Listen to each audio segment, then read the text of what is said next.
The film department is supported by UNLV Film. At the film department of the University of Nevada, Las Vegas, every story has a beginning. With degree programs for undergraduates and graduates, state-of-the-art equipment and facilities, incredible professional internships around the world, and expert guest speakers, students discover the power and potential of cinema as they prepare for the film and television industry and beyond. Learn more at unlv.edu/film. UNLV Film. Find your voice, tell your story.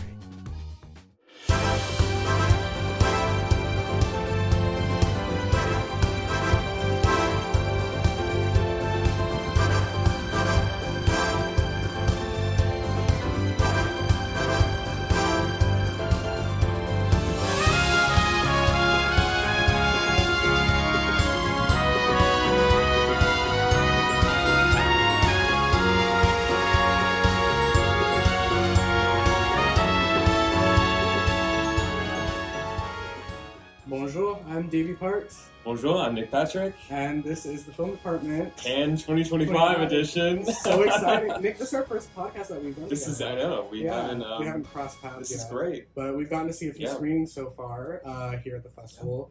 I guess we could go kind of chronologically and just kind of hit them that way. That works with me. Yeah, what was your first screening of the festival? The first screening that I saw was Rijtland. Mm-hmm. So it is a movie from the Netherlands, and it follows a Thatcher, and he's estranged from his family. Is a weird kind of relationship, and it's not a typical, I feel like European films don't follow the three-act kind of Hollywood structure, right? So it's more methodical and more like they hold on a shot for 5 minutes, and you start to become entranced, and when you're jet lagged you start to fall asleep. And but it was a beautiful film. I don't know what you've heard of it or if you've seen it heard around. that word hypnotic used quite a bit to describe it.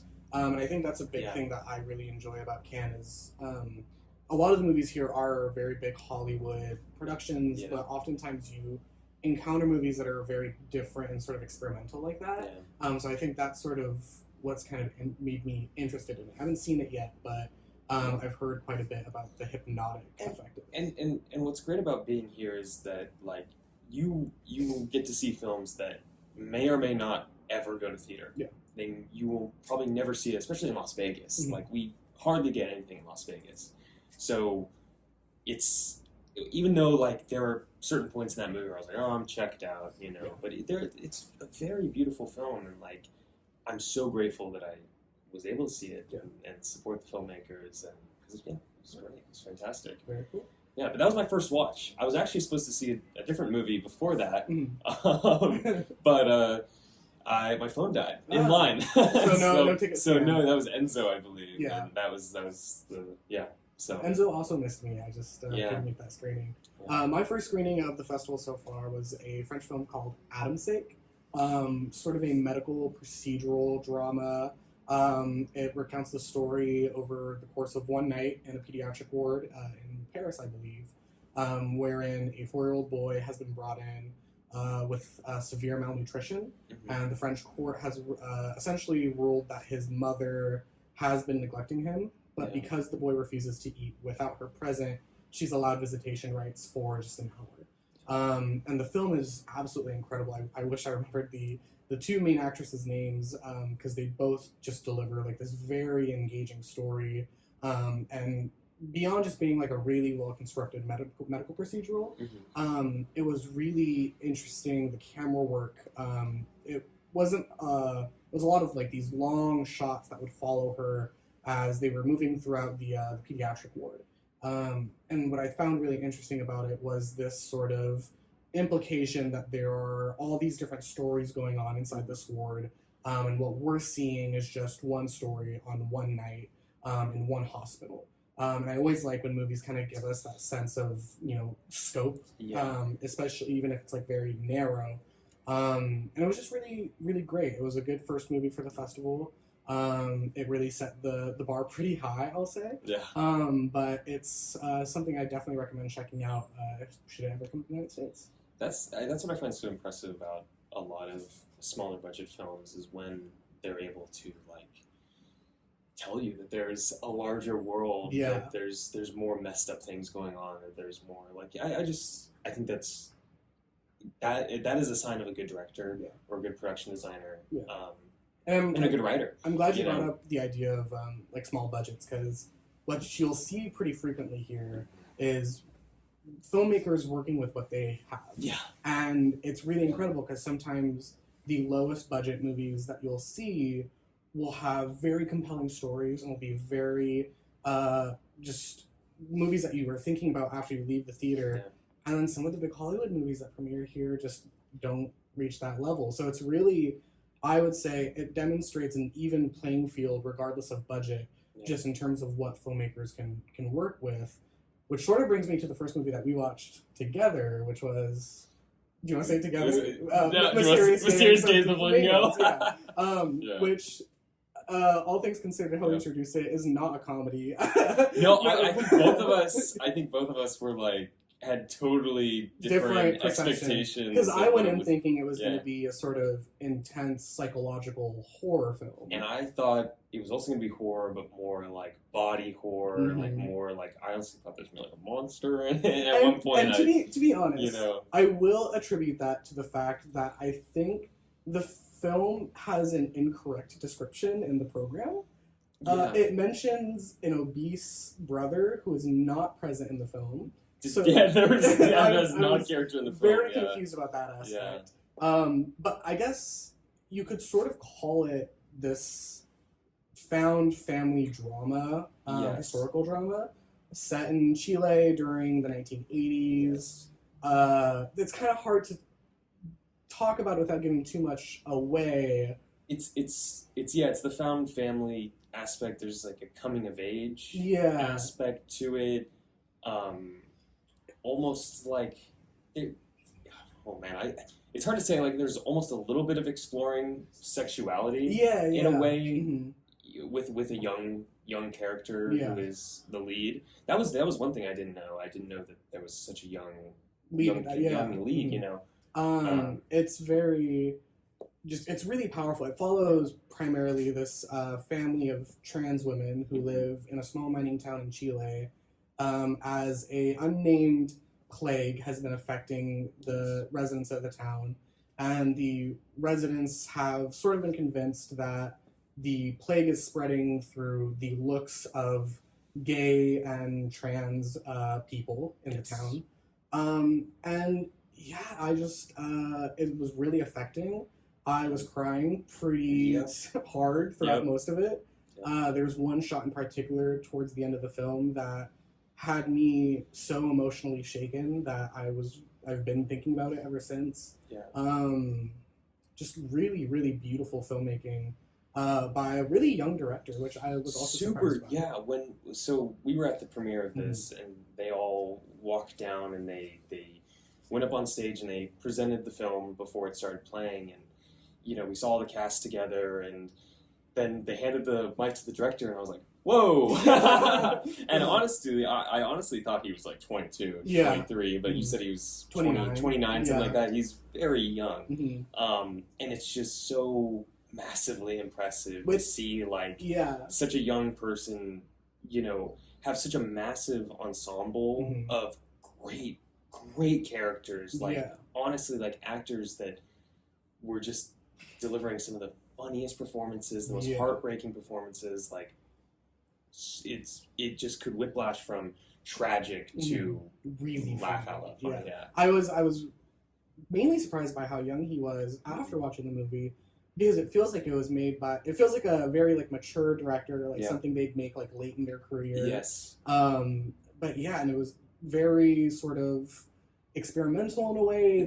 He would throw things at you and kind of ask you to meet him halfway, which I really liked. But overall, I would say it's definitely towards the top of my festival. It's a shame it's not in competition. I think it's in competition for Camera d'Or, or did I just make that up? It's in Regard. Oh, it's in Regard, but a lot of the films that we've seen have been out of competition. That like have been good, at least. You know what I mean? A lot of the ones that we've seen in competition have just been like, that was fine. That was good. I enjoyed it, or they've been bad. Yeah. I think the other Uncertain Regard one that's really stuck out to us that we both seen was Charlie Pullinger's The Plague. Yes. Which I think I can definitively say so far has been my favorite.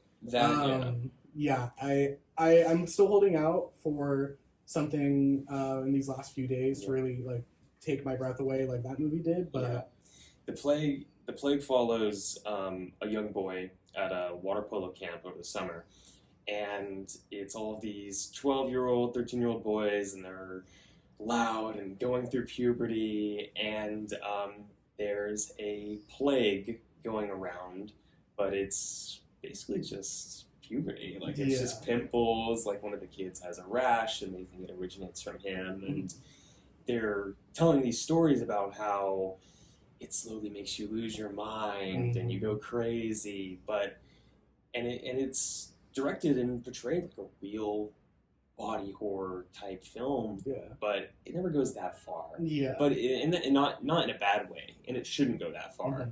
But I'd never seen like that theme of puberty and coming of age portrayed in that way. Well, it's a very sort of sympathetic movie, which I really enjoy, and I think something that really affected me was how, for everyone who saw it at the premiere, it invoked a specific memory from their adolescence that they either felt some kind of guilt about, or was like a memory that, like, you know, kind of made people feel a little bad. And as I was leaving the theater from the premiere, I was hearing all these different discussions about, I remember this thing that maybe I did in middle school that I really regret. Or I remember this kid who used to get picked on, and, you know, maybe I didn't do or say anything to help him out, or, you know, stood up for him. And it was really fascinating how all of these different strangers from all of these different countries around the world saw this movie and all had the same feeling invoked in them, which I thought was really interesting. I think this film has my favorite performances I've seen so far at the festival, by some really incredible child actors. I would say about half of those kids are going to be stars one day. Absolutely. Like, there's just no doubt about it. Like, they are amazing. They have such nuances with their mannerisms, like, especially, like, we were talking about this earlier, but the lead, he would often, like, the character would walk into a group scenario, and they'd all be, you know, spitting jokes at each other, and a joke would be spat at him, and he would, like, take a second to, like, really psychologically think about what's the best answer to this joke, because if I say the wrong thing, they're not going to let me be part of the friend group. If I, you know, they might make fun of me, like, and you just go back and you think about your own experience in middle school. You're like, oh my god, I did the exact same thing. And I think about, like, films like Superbad, right? They feast on nostalgia. They play it in a more comedic way. This film does something similar, but it feasts on your guilt, like how you said earlier. And it's just so interesting.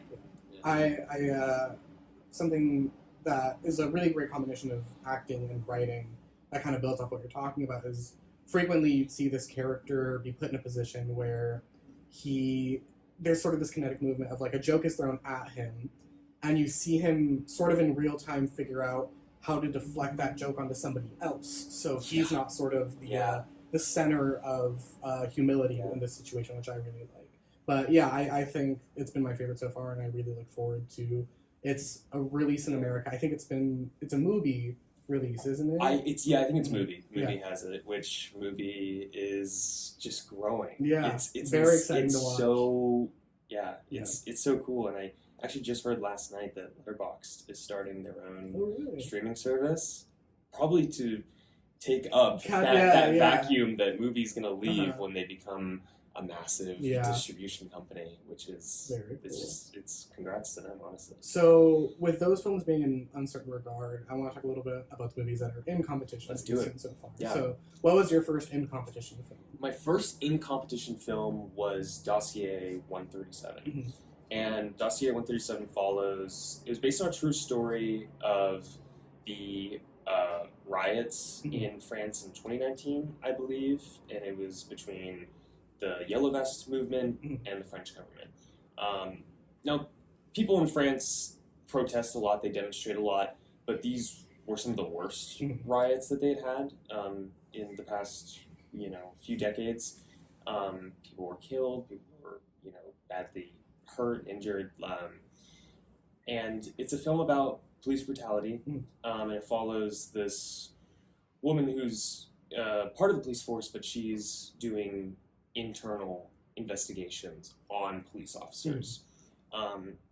So it's kind of this thing where, like, she's part of the police, but she's working against the police.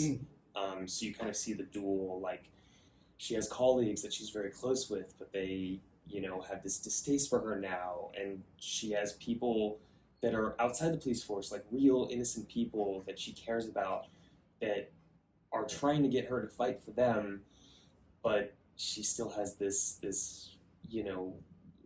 bond with the police force. So it's this constant fight, and it's just a very, like, straightforward, like, drama. There's no mystery to it, no nothing. Very procedural. Very procedural, and I think that's what, like, turned me off about it. Yeah. Being at Cannes, I'm expecting something more bold and more risky, and especially something for, like, an in-competition film. Yeah. Like, you see, like, Anora or The Substance, like, they're bold and crazy. There's something that sets it apart. Yeah, and Dossier is, like, I would watch this on Netflix and be like, cool, awesome, great. I think a big criticism I've heard about, I haven't seen it yet, but something I've heard pretty frequently, especially from American critics, and this could be, against the movie itself or against wider, political discussions, but that the movie is about 5 years behind any conversations about police brutality we've had in the United States. Yeah. Yeah. No, absolutely. I think it was too late. Yeah. It's way too late. Like, I think everybody has already gotten the message a long time ago. The only thing I'll say in return to that it does differently is that you really see, like, I feel like in a lot of American movies about police brutality, they portray the cops really as evil. Yeah. Evil people. But in this film, they do their best to humanize the police officers, and they try their best to, like, show the really bad ones, and then the really, like, decent, like, they do believe in the system, but they are siding with these cops that did bad things. Because at the end of the day, everybody, have families and stuff, but that's the only thing it does differently, and I think that was interesting to see about it. But overall, I didn't get too much from it. It was funny, though. A lot of cats. A lot of cat videos in that movie. I saw that interview, my first in-competition film was Ari Aster's Eddington, which had been probably one of my most anticipated films of the festival. You went to the premiere, right? Yes, I went to the premiere. Very fun premiere.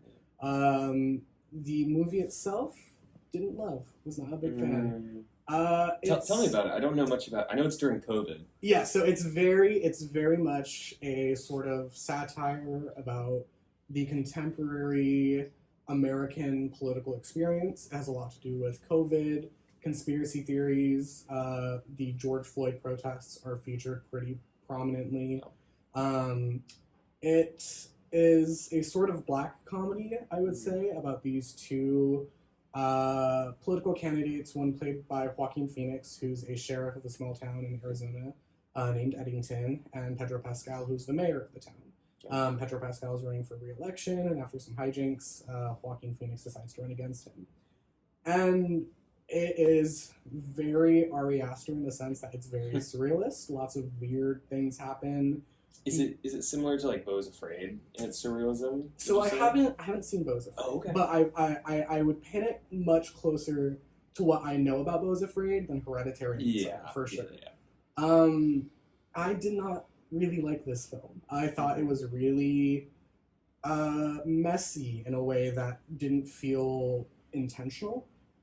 Especially because I associate Ari Aster with being a director who is very intentional in everything that he does. You rewatch Hereditary and Midsommar, and every look a character gives, every piece of production design, every line of dialogue implies something about what their motive is, about what's going to happen later, especially in, like, Hereditary, where it's like, one character has one line of dialogue offhand, like, in the background of a scene, and then by the third act, you realize immediately what that meant. Eddington is not the same way. Eddington feels like a roller coaster that has like gone off the tracks. Yeah. And that could be a good thing, but at a certain point it begins to feel like I don't think this filmmaker knows where he's taking us. And so you kind of just have to like try to meet the movie halfway. Something I've seen it likened to quite a bit, which I kind of agree with, is a live action South Park episode. That is an insane comparison. And honestly, it really does feel like that. My mom's gonna love that. Yeah, I think a lot of people are gonna love this movie, and a lot of people are gonna hate it. Yeah. It's sort of strange. It straddles the both sides or bad line a little too much to really have anything interesting to say. It's tackling these really big and interesting issues like conspiracies and COVID and the Black Lives Matter movement, but doesn't have particularly anything new or interesting to say about where we're at as a country besides sort of pointing out the general ridiculousness of it all. Yeah. And I don't need a movie to really do that for me. Especially, it's so recent too, like those events. It feels, it's like, hey, do you remember this? It feels simultaneously so recent and like too late. Where it's like we're making a movie about COVID and Black Lives Matter, and there's a lot of sequences where people are wearing masks and they're doing protests, and I just the whole time I felt simultaneously so like I'd roll my eyes where I was like, yeah, like I remember all of this, and I also just remember being like, but why now? Like it just. It might be a thing where like we're at a point where we need new objective eyes on that period of time to where I don't think we're ready to start making movies about COVID or about like just like the landmark things like Trump or stuff like that. I think that's stuff that we need new perspectives on 10, 20 years down the line. Sort of comparable. Like I think the first movies about 9/11 started coming out around the mid-2000s, and a lot of them weren't that good because they felt like they were very cash grabby. Yeah. I don't think it was until like United 93 came out where people were starting to think like, okay, now we're sort of making movies that have some kind of level of quality to them. Eddington just kind of reminded me of that, where I was like, okay, yeah, we're talking about COVID. We haven't really, like, as a society, learned anything beyond what we learned then, which is, a lot of people don't like to be told that they don't like to wear masks. Yeah. And it just felt very loose and very disjointed in a way that I was very disappointed by. I think a lot of people will enjoy how chaotic it is and how frenetic it all is, but for me, it didn't work. So, yeah. Well, I'll have to see. I don't know if I'll catch it here, but I'll definitely catch it when it comes to theaters back home. So, but yeah. Oh my God, I'm trying to think of I saw Nouvelle Vague. Oh yeah, the other kind of big. Yes, that was another in competition film, and I got to go to the premiere for that. So that was surreal seeing Linklater and Zoe Deutsch. I don't know how to say her last name. Deutsch, Dutch, who knows? One of them. Something.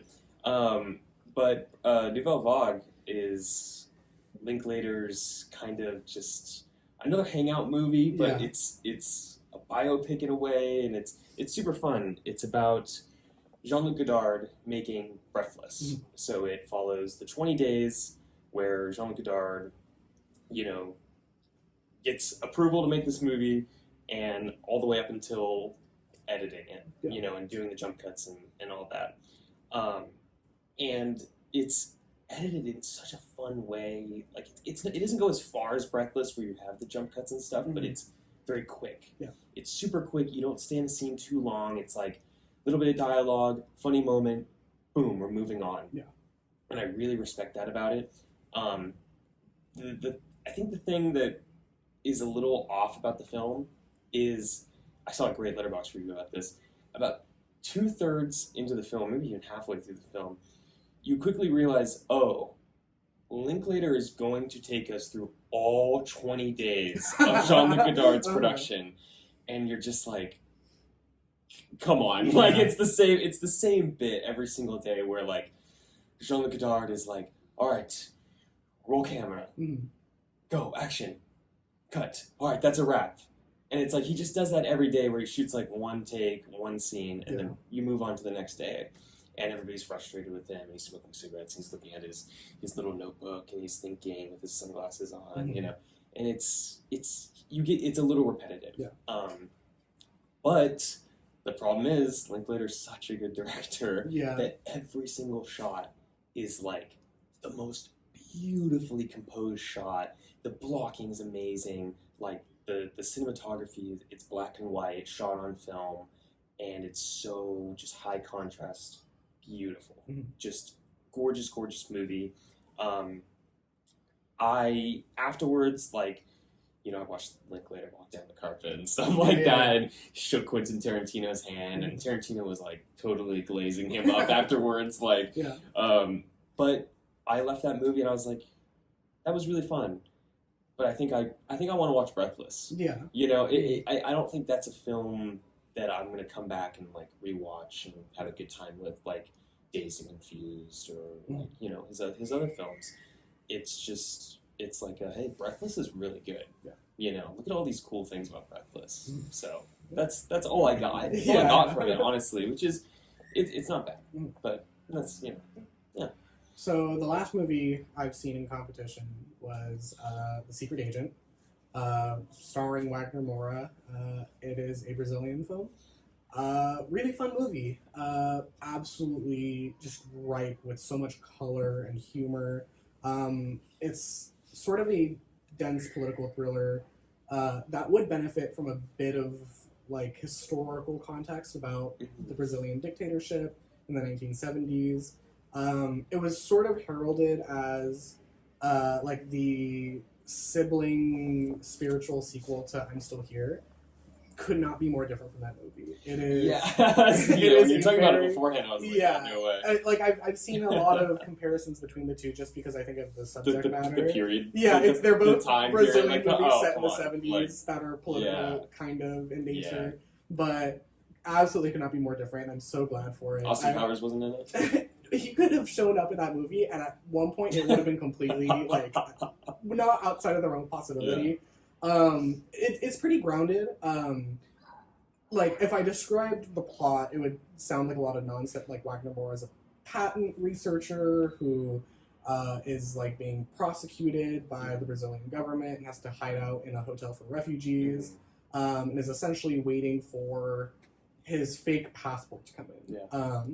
And it goes back and forth between narrative quite a bit in a way that's really interesting, where I would say for the first half hour of the movie, I had no idea what was happening. But I was just like on board because it was so funny and it was so beautiful.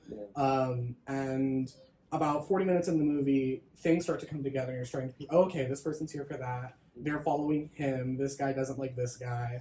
And by the end of the movie, it all just like slots together really perfectly in a way that I thought was really fascinating.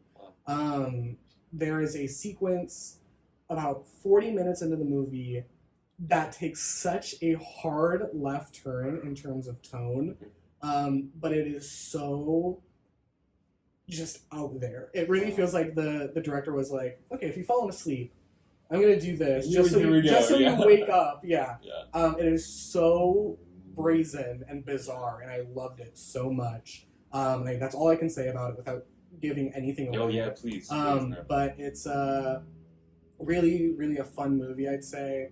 I would totally recommend to check it out. It really made me want to go to Brazil. Everything there is just so beautiful, and the people there look like they're just having the best time. It's set during Carnival. And what was really fun was the cast and crew, rather than pull up in the beautiful black BMWs Cannes provides for them. They're everywhere too. The BMWs. You cannot turn around without seeing a black BMW somewhere. There's got to be 150 black BMWs out here that are Cannes branded. Rather than take those, they showed up in a Carnival parade, which was really fun. So fun. So as they were walking up the carpet, they all had like color powder and confetti on them. Yeah. They're really nice tuxes and stuff, which was really cute. But yeah, I would say as far as films in competition go, The Secret Agent was my favorite so far. So, yeah.